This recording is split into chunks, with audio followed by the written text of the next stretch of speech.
And joining us today on our Book Talk segment, great to welcome Dale Brown. He has written a new novel as part of his series featuring Bradley James McCann, a suspense and military novel. This one's called Starfire, and it's all about kind of getting control of space and all that. We'll find out a little more about it. Dale joined us from Lake Tahoe today on the telephone. And Dale, good to talk to you. How are you? I'm doing great today. How are you doing? I'm doing great. Good. Congratulations again on another in the series of books. This particular character's been pretty good to you, I guess, huh?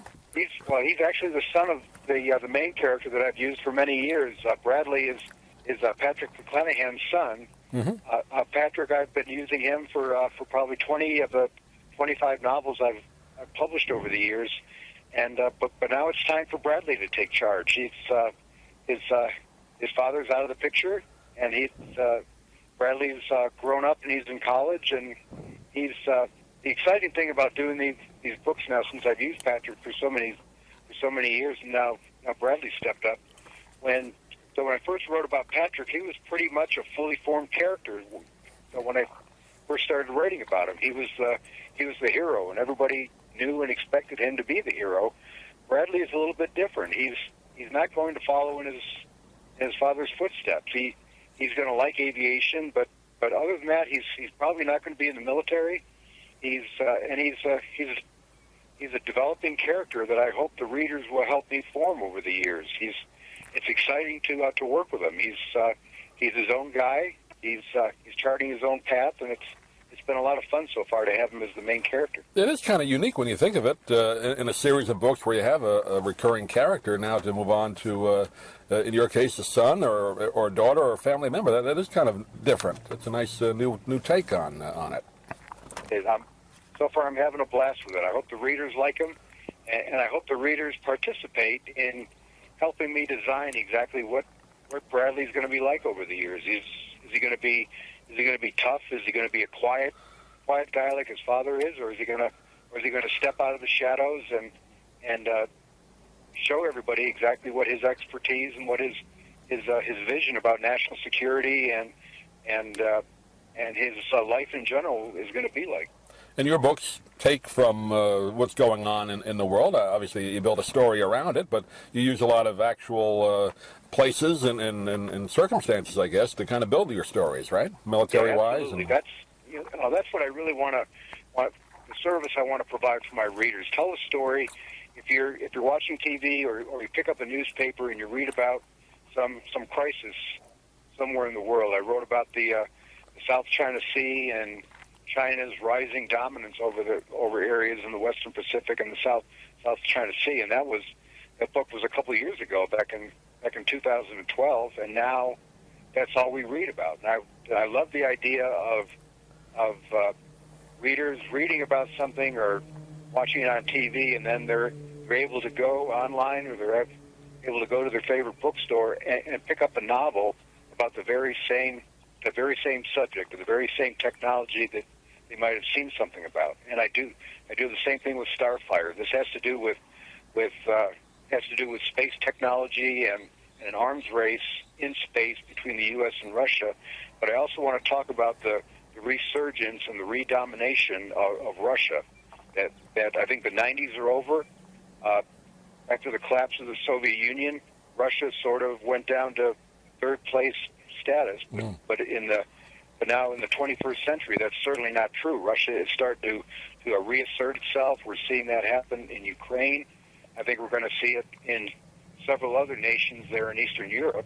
And I think the United States has to be prepared for that, not just in space, and not just in Europe also, but we have to get ready for Russia's next move. And that's really what Starfire is about. We have to stop fighting yesterday's wars and look forward to the sort of conflicts we might get involved with in the very near future.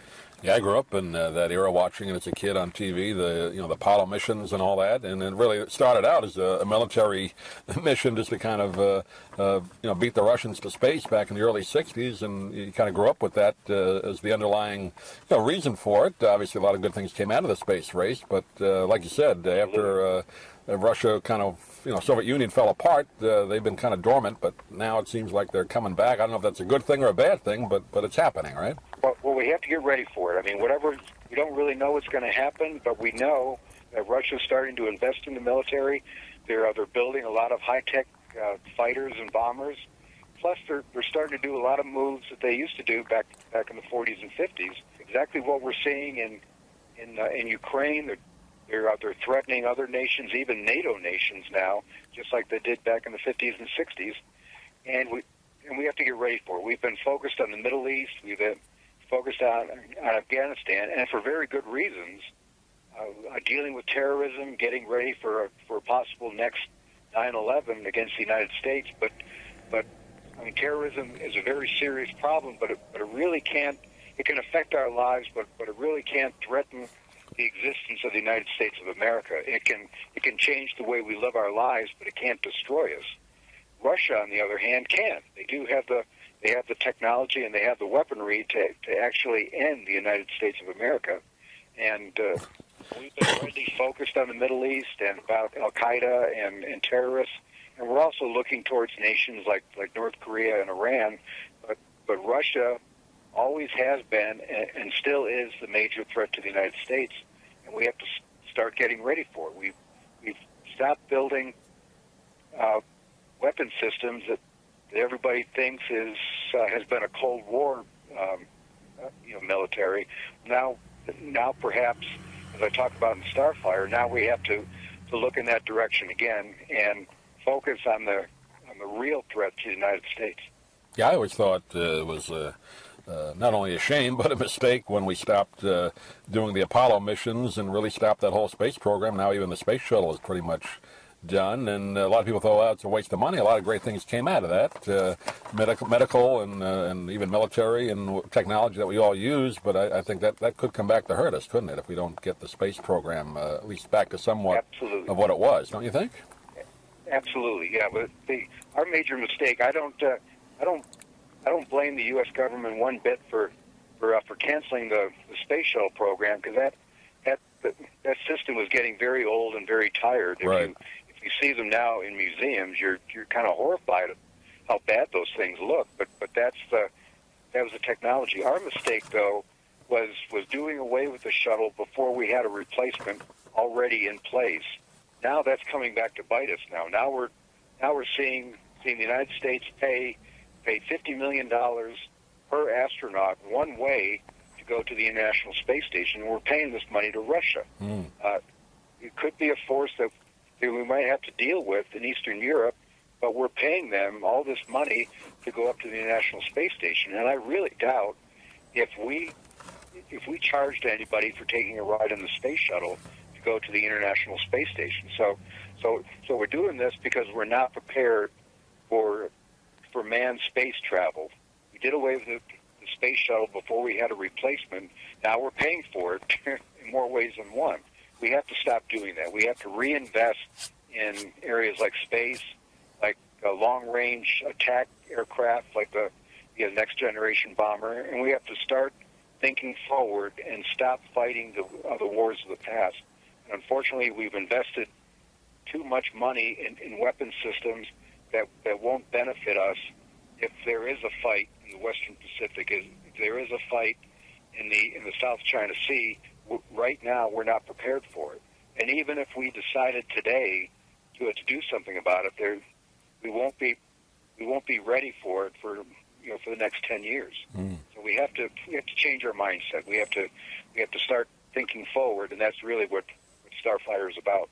Yeah, we've seen that down here in Florida, Dale, across the highway from us is Cape Canaveral and Cape Kennedy and all that with the space program. A lot of people, unfortunately, no longer working there. But I agree with you. I think that was a big mistake. But hopefully we'll learn from that. And your book, not to get off on the tangent like we did, but it's interesting. I wanted to hear your opinion on that. But your book is a story based on that kind of thing and space and military and all that. So I know the fans out there that have liked your previous books are going to like this one called Starfire.